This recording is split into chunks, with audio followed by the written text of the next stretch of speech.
초대교회는요, 어떻게 보면 굉장히 칭송받는 교회였습니다. 특별히 불신자들이 칭찬하는 그런 교회였어요. 초대교회는 어떻게 보면 불신자들 그리고 사회의 문제를 해결해주는 중추적인 역할을 감당했기 때문에 그랬겠죠.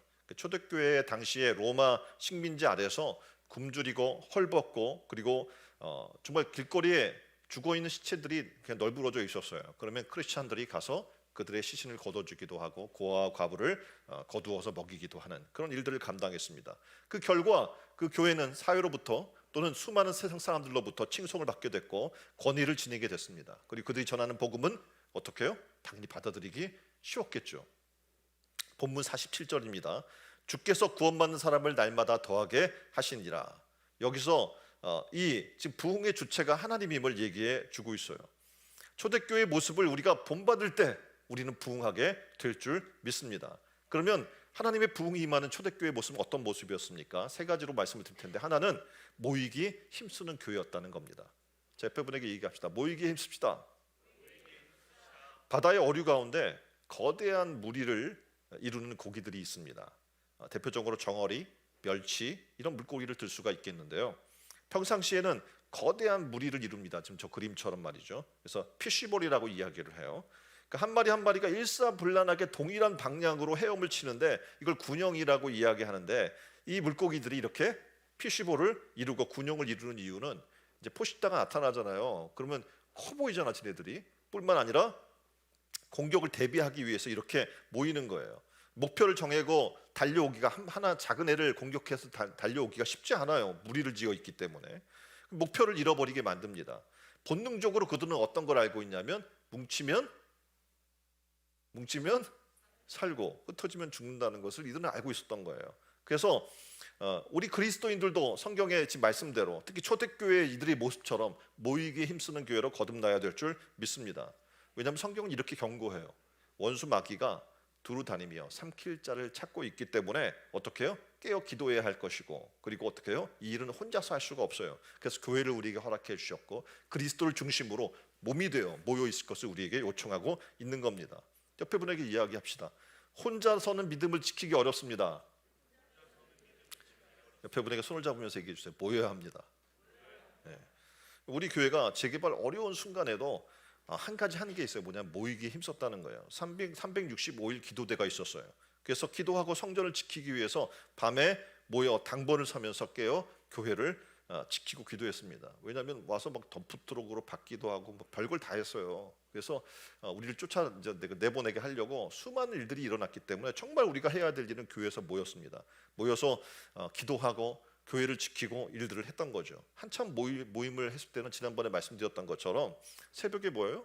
그리고 집에 잠깐 다녀오겠다고 하고 다시 점심에 모여서 예배드리고 기도하고 다시 또 집에 잠깐 갔다 와서 또 저녁에 모여서 예배하고, 말씀드렸던 것처럼 교회가 중심인 삶을 살았던 거죠. 이럴 때 우리는 정말 어려운 순간이었는데도 우리는 어떻게 해요? 계속 부흥했어요. 어려운 순간임에도 불구하고. 하지만 모이기를 게을리하면 어떡합니까? 그 교회는 부흥할 수가 없습니다. 다시 모이기에 힘쓰는 교회로 회복되기를 주님의 이름으로 축원드립니다. 46절에 날마다 마음을 같이하여 성전에 모이기에 힘쓰고, 그러니까 초대교회 특징이 한 가지가 있는데 뭐냐면 바로 모이기에 힘썼다는 겁니다. 오순절 성령이 임하기 전에도 이들은 모였고요, 성령이 임한 이후에는 더 심하게 모였습니다. 그리고 이들은 어떻게 합니까? 가정이 중심이 되어서 가정에서도 하나님 중심으로 모이기에 힘쓴 거예요. 교회는 히라보로 에클레시아라고 이야기를 합니다. 그러니까 하나님이 불러냄을 받은 무리라는 그런 뜻을 갖고 있는 거죠. 그러니까 다시 말해서 교회란 건물을 의미하는 것이 아니라 그 안에 모임 공동체를 의미하는 거예요. 그러니까 혼자서는 교회일 수 있어요? 없어요? 없다는 거예요. 우리가 모여야 교회가 되는 거예요. 그래서 성도들이 모이는 것을 에클레시아라고 이야기하고 흩어져 나가서 활동하는 것을 데클레시아라고 이야기를 합니다. 그러니까 각자 가정과 세상에서 흩어져 살다가 하나님 중심으로 교회로 그리스도 중심으로 모이는 거죠. 그리고 그리스도의 능력을 공급받습니다. 말씀을 통해, 기도를 통해, 우리의 영적 교제를 통해 공급을 받는 거죠. 그리고 다시 가정과 일터로 나가서 하나님의 사명을 감당하는 거예요. 그래서 에클레시아와 데클레시아가 잘 되는 교회가 부흥하는 교회가 되는 거예요. 이렇게 모이기를 힘쓰는 교회에 부흥이 일어납니다. 자, 모이기 힘씁시다. 다시 한번 모이기 힘씁시다. 자, 두 번째, 나눔에 힘쓰는 교회였다는 거예요. 그러니까 태양과 곡식과 금이라는 책에 실린 하인리 메르텐의 손에 있는 빵을 나누세요라는 글의 대목입니다. 그러니까 프랑스 파리 야곱의 거리에 있는 빵집에 손님들이 많았습니다. 근데 빵 맛도 참 좋았는데 거기가 인기 있었던 이유 중에 하나는 나이 지극한 빵집 주인 그 아저씨가 너무 좋은 거예요. 그래서 사람들이 많이 찾아오는 겁니다. 하루는 버스 운전사인 제라드라는 사람이 빵집을 들렸습니다. 굉장히 근심 어린 표정으로 들어온 그에게 노인이 말을 겁니다. 무슨 걱정이 있나요? 예, 막내딸이 막내딸 때문에 걱정이 됩니다. 그 아이가 어제 창문에서 떨어졌거든요. 그것도 2층에서 말입니다. 몇 살이나 됐는데요? 이제 4살입니다. 그래서 빵집 노인은 진열장에서 빵을 꺼내서 둘로 쪼개서 한쪽을 제라드에게 주면서 이야기합니다. 당신과 당신의 딸을 생각하겠습니다. 제라드는 그것이 처음 경험해보는 일이었는데 빵집 노인이 자기에게 빵을 떼어줄 때 그 마음이 전달되는 거예요. 두 사람은 이번에 있는 딸을 생각하면서 아무 말 없이 빵을 나눕니다. 잠시 후에 한 부인이 또 빵을 사기 위해 들어옵니다. 빵집 노인은 부인에게 들어오자마자 빵을 떼며 또 부인의 손에 쥐어줘요. 그리고 이야기해요. 우리 함께 빵을 나눠 먹읍시다. 이번에 막내 따님이 크게 다쳐서 병원에 이미 입원했다지 뭡니까? 창문에서 떨어졌다군요. 이제 겨우 대사인데 말입니다. 이 아이의 아버지가 결코 혼자가 아니라는 것을 우리가 보여줘야 하겠습니다. 빵집 노인은 구체적으로 일상 속에서 다른 사람과 함께 아픔과 고통을 나누는 그 일을 한 거예요. 그래서 그 가게가 잘 됐던 것이죠. 46절에 보면 동일하게 이 이야기를 해주는 게 있어요. 집에서 떡을 떼며 기쁨과 순전한 마음으로 음식을 먹고, 여기서 떡을 떼며 음식을 먹고는 원어적인 의미로 이런 의미로 사용이 됩니다. 마음을 같이하여 나누는 행위. 아까 그 지라도와 함께 이렇게 나눠주셨던 그 노인의 모습과 같은 거죠. 초대교회 나눔은 각자의 믿음과 형편에 맞춰서 계속적으로 그것이 이루어지고 있었던 거예요. 기쁨과 순전한 마음으로 나누며 교제했던 초대교회를 우리는 본받아야 합니다. 그럴 때 우리는 어떻게 부흥하는 교회가 될 줄 믿습니다. 내 고통이 내 고통으로 머무르는 것이 아니라 상대방의 고통이 내 고통이 되고, 내 고독이 상대방의 고독이 나의 고독이 되는, 다시 말해서 하나 되는 공동체가 바로 하나님께서 말씀하시는 공동체인 거예요. 그래서 우리 교회도 그런 것들을 꿈꾸고 있어요. 뭐냐면 공유 창고, 공유 냉장고, 세상에서 이야기하는 그런 개념이 아니라 우리는 또 다른 개념의 공유 창고, 공유 냉장고를 통해서 이웃과 함께 기쁨과 슬픔을 나누고자 합니다. 그래서 다음 주에 우리가 아가페 페스티벌이 열리잖아요. 그래서 그 시점을 중심으로 해서 우리가 나눔의 시작들을 또 하려고 해요. 물품뿐만 아니라 이제 우리가 구자를 할 거예요. 한 구자에 10,000원씩 해서 또 함께 나눌 수 있는 것들을 하려고 합니다. 또 사랑의 저금통을 오늘 나가시면 나눠 드릴 거예요. 그 저금통을 가져다가 한 달 동안 사랑을 담으십시오. 그래서 채워지면 교육자실에 갖다 드리면 어떻게 해요? 모아서 우리가 또 그 사랑을 나누는 일에, 그래서 어려운 이웃들, 그리고 교단의 어려운 교회, 교육자들과 또 나누는 일에 사용이 될 것입니다. 이렇게 우리가 나눌 때, 하나님의 사랑을 함께 할 때 하나님께서 어떻게 해요? 우리 교회에 구원받는 자를 더하시는 초대교회 부흥의 역사가 일어나게 될 줄 믿습니다.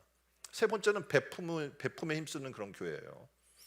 페이스북에 교인수 1만 명의 미국 대형 교회 목사가 노숙자가 된 이야기가 나온 적이 있습니다. 이 사람이 누구냐면 예레미야 스티펙이라고 하는 목사님의 이야기인데요.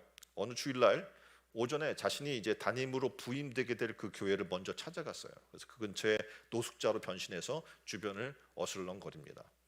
교인에게 다가가요. 그 교회 교인들에게 다가가서 말을 걸었는데 사람들은 말에 응답한 사람 3사람에 불과했던 거예요. 이 스티펙 목사가 교회로 향하는 교인들에게 음식을 사려고 하니까 잔돈 좀 주십시오. 근데 누구도 관심을 가져주지 않고 무시하는 거예요. 예배 시간이 됐습니다. 교회에 와서 들어가서 맨 앞자리에 앉으려고 했어요. 그랬더니 안내하시는 분들이, 예배위원들이 저지를 해요. 여기 앉으시면 안 되고 저 뒤에 가세요. 그래서 맨 뒷좌석에 그는 노숙인 차림 그대로 강단에 이제 맨 뒷좌석에 앉았어요. 그리고 이제 광고 시간에 새로운 목사가 부임했다는 광고를 이제 듣고요. 스티펙 목사를 소개를 합니다. 그랬더니 맨 뒷자리에 스티펙 목사가 노숙인 차림 그대로 강단에 올라갑니다. 사람들은 막 경악해요. 아니 저 사람이 뭐 이렇게 경악하고 있는 거죠. 그때 마태복음 25장 31절로 40절 말씀을 그냥 아무 말 안 하고 읽어내려갑니다. 그때 임금이 그 오른편에 있는 자들에게 이르시되, 34절부터 저는 읽을게요. 그때 임금이 그 오른편에 있는 자들에게 이르시되, 내 아버지께 복받을 자들이여, 나와 창세로부터 너희를 위하여 예배된 나라를 상속받으라. 내가 줄일 때에 너희가 먹을 것을 주었고, 목마를 때에 마시게 하였고, 나그네 되었을 때에 영접하였고, 헐벗었을 때 옷을 입혔고 병들었을 때 돌보았고 옥에 갇혔을 때 와서 보았느니라. 이에 의인들이 대답하며 이르되 주여 우리가 어느 때에 주께서 줄이신 것을 보고 음식을 대접하였으며 목마르신 것을 보고 마시게 하였나이까? 어느 때에 나그네신 것을 보고 영접하였으며 헐벗으신 것을 보고 옷 입혔나이까? 어느 때에 병드신 것이나 옥에 갇히신 것을 보고 가서 배웠나이까? 하리니 임금이 대답하여 이르시되 너희가 내가 진실로 너희에게 이르노니 너희가 여기 내 형제 중에 지극히 작은 자 하나에게 한 것이 곧 내게 한 것이니라. 성경을 읽은 후에 스티핑 목사는 오전에 자신이 겪었던 일들에게 성도들에게 얘기를 합니다. 오늘 아침 교인들이 교회에 모이는 것을 제가 보았습니다. 하지만 예수 그리스도의 교회는 아니었습니다. 세상에는 교회도 많고 교인도 많습니다. 그러나 제자들이 모이는 교회는 부족합니다. 여러분들은 언제 예수의 제자가 될 것입니까? 라는 질문을 던집니다. 물으면서 우리 교회 교인들은 매주 주일 예배 1시간만 하나님을 섬기기를 원하는 것 같습니다. 그것은 하나님의 계획이 아닙니다. 그리스도인이 된다는 것은 당신이 믿는 것 이상입니다. 이웃과 함께 그리고 그 옆에서 베풀며 사는 것입니다 라고 설교를 했어요. 그러니까 내 것을 베풀 때 비로소 우리는 하나님이 원하시는 교회가 될 수 있는 것입니다. 45절입니다. 또 재산과 소유를 팔아 각 사람의 필요를 따라 나눠주고, 여기서 지금 나눠준다는 이 말은 자발적으로 이루어지는 분배예요. 그러니까 누가 꼭 이런 일들을 벌이고 아가페 페스티벌을 열어서 억지로 하자고 하는 것이 아니라 자발적으로 삶 속에 그것이 이루어지는 것을 얘기하는 겁니다. 베푸는 교회가 성장하는 거예요. 나누지 않고 모아만 두면 그것은 부패하게 되는 겁니다. 베풀지 않는 교회 성도들은 욕심과 인색함으로 부패하게 될 거예요. 베푸는 일에 힘쓰는 교회가 될 줄 믿습니다. 그래서 우리는 그렇게 될 때 초대교회 같은 부흥이 일어나게 될 줄 믿습니다. 분재 이야기 하나를 하고 마치려고 하는데요. 원래 분재는 일본인들이 개발한 것으로 본사이라고 이야기를 합니다. 큰 나무를 작게 해서 화분에 가꾸는 기술인 거예요. 그러니까 어떻게 큰 나무를 자라지 못하게 해서 난쟁이 나무로 만들까요? 나무의 큰 뿌리를 계속 잘라내는 거예요. 그리고 잔뿌리만 자라게 만드는 거죠. 가지마트도 크지 못하게 하는 기술인 거예요. 네. 나무의 주근을 잘라내요. 그리고 얇은 그 세근만 자라게 해서 크지 못하게 하는 방법입니다. 근데 교회 신앙생활도 그렇게 하는 사람이 있는 거예요. 말씀에 큰 뿌리를 내려야 되는데 그걸 내리지 못하고 잘라내고 스스로가 세상에 잔뿌리를 내리고 있으면 당연히 성장하지 못하게 되는 겁니다. 그러면 어떻게 해요? 모양만 내는 분재가 되는 거예요. 저는 우리 교회가 모양만 내는 분재가 되는 교회가 되지 않았으면 좋겠습니다. 큰 나무가 되는 그런 성장하는 교회가 됐으면 좋겠습니다. 이 안에 하나님의 부흥이 임하는 교회가 되기를 원합니다. 사람의 방법의 부흥이 아니라 하나님이 원하시는 부흥에 임하는 교회가 될 줄 믿습니다. 그러기 위해서 어떻게 해야 돼요? 모임과 예배에 힘쓰는 교회가 됩시다. 나눔과 교제에 힘쓰는 교회가 됩시다. 그리고 베품과 선교에 더욱 힘을 다해 하나님의 부흥이 임하는 교회로 세워져가는 복된 성도들이 다 되기를 주님의 이름으로 축원드립니다. 우리가 지금 마지막 이 찬양을 함께 하면서 또 기도할 텐데요. 이런 교회가 되게 하소서라는 찬양이에요. 진정한 예배가 숨쉬는 교회, 주님이 주인이 되시는 교회, 믿음의 기도가 쌓이는 교회, 최고의 찬양을 드리는 교회, 말씀이 살아 움직이는 교회, 성도의 사랑이 넘치는 교회, 섬김과 헌신이 기쁨이 되어서 열매를 맺는 아름다운 교회, 주님의 마음을 닮아서 이웃을 사랑하는 교회, 주님의 영광을 위해서 빛 되신 주님을 전하는 교회, 사랑의 불꽃이 활짝 피어나 날마다 사랑에 빠지는 교회, 주께서 사랑하시는 우리 교회가 이런 교회가 되게 하소서.